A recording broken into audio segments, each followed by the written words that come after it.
Your efforts to acquire the submine data have been proving effective.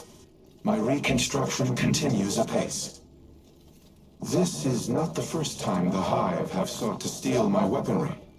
I froze an entire brood on Mars to stop their last attempt. Despite their persistence, they have never once succeeded. In no small part thanks to the Vanguard.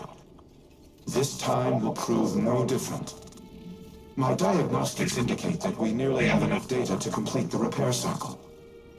Once the Warsats are under our control, I will lay waste to the Wrathborn. If they so desire to witness the power of a war mind, then I will gladly oblige.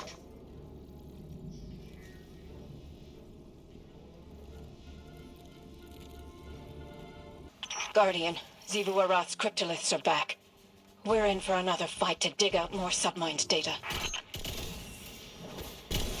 More Hive and exoscience trying to dig out secrets. Part of me just wants to say let Clovis rust, but we're better than that. Why do you persist? Schemes will not save you. The sword is already at your throat. You could be more than this. You can defy it. I've seen you make that decision. I know you walk as the Vex do. You see slivers of time, where another Aramis lives a different life. But I do not have the luxury you once did. Here I stand. This is who Aramis is now. Maybe it is, right here, right now, but I've learned that nothing is ever too late to change. All it takes is a step in the right direction. We have no time for pleasantries, Osiris. I bring grim tidings. My Techians have been trying to make sense of Xivu Arath's tactics. Her armies are legion, yet she commits minimal forces to battle. Minimal forces? Every Wrathborn we cut down is replaced by 2 more. She could replace them tenfold, so why does she show restraint? Her worm feeds on warfare. The more violent the act, the greater the power she draws from it. Much like Savathun's worm fed on guile and deceit. Do you mean to say that... This is not a war. It is a ritual. Her death singers weave their magic and prepare for a grand sacrifice. If so, our strategy remains unchanged. Retake the Warsats and eradicate the Wrathborn. Just as Xivu Arath desires. The Warsats are immensely powerful. Their use would result in unparalleled destruction. She cares not which side is obliterated. Her worm will gorge itself on the carnage either way. She would turn her armies into blood sacrifices. And the Warsats would be the blade. Overwhelming force has proven to be the only effective tactic against the Hive. Without it, I do not know what to do. Then I suggest you think of something, and quickly. I will apprise your Vanguard of these findings.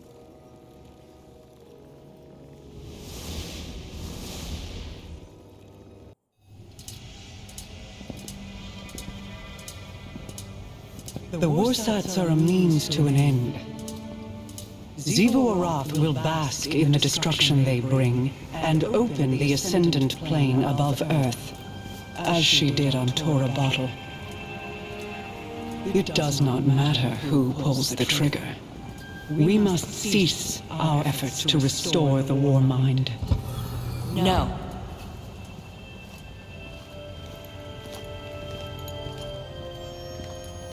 We've worked too long and too hard to stop now. Rasputin is our best shot at winning this war. That is precisely my concern. He is a weapon made to be wielded. He is more than a weapon. He's our ally. And he will act in humanity's best interest. Are you certain?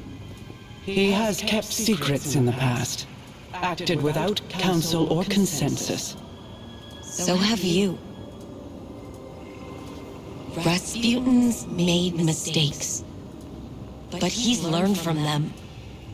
the same as the rest of us.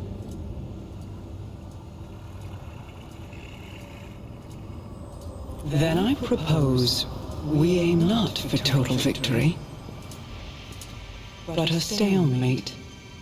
Allow Rasputin to prevent Xivu Arath from claiming her prize, and refrain from using it himself.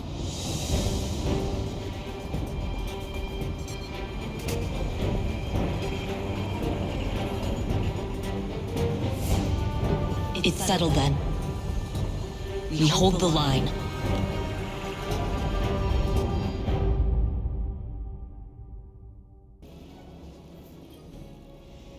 I am a machine of war, built for a singular purpose: to destroy any and all threats to humanity. Clovis and I disagreed on what constituted such threats, but not on the means to the end. On Mars, I developed the escalation protocol to combat the Hive. Ever-increasing application of force in the face of rising opposition. Was I playing into Xivu Arath's hands even then? Has she always accounted for my methodologies? What purpose do I serve if my actions place humanity in danger? Am I even capable of developing a solution without mass destruction?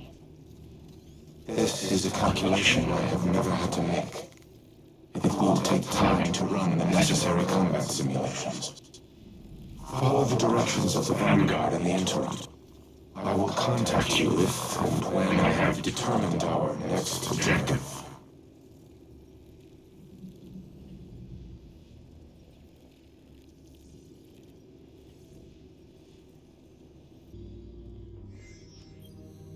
Ikora was so bright, so full of promise.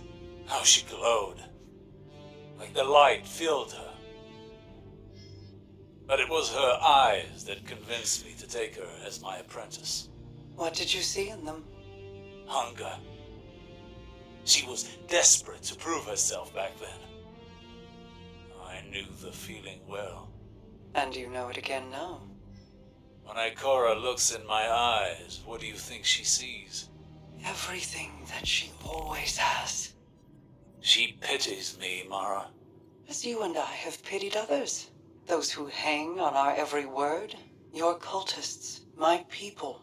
Do not mistake Ikora's pity for disdain. If she pities you, it is out of love. I have no love for the cult of Osiris. No?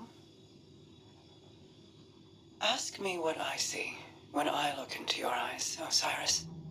I will not, but you'll tell me just the same. I see a man who is afraid he'll never be able to live up to the expectations that other people have placed on him.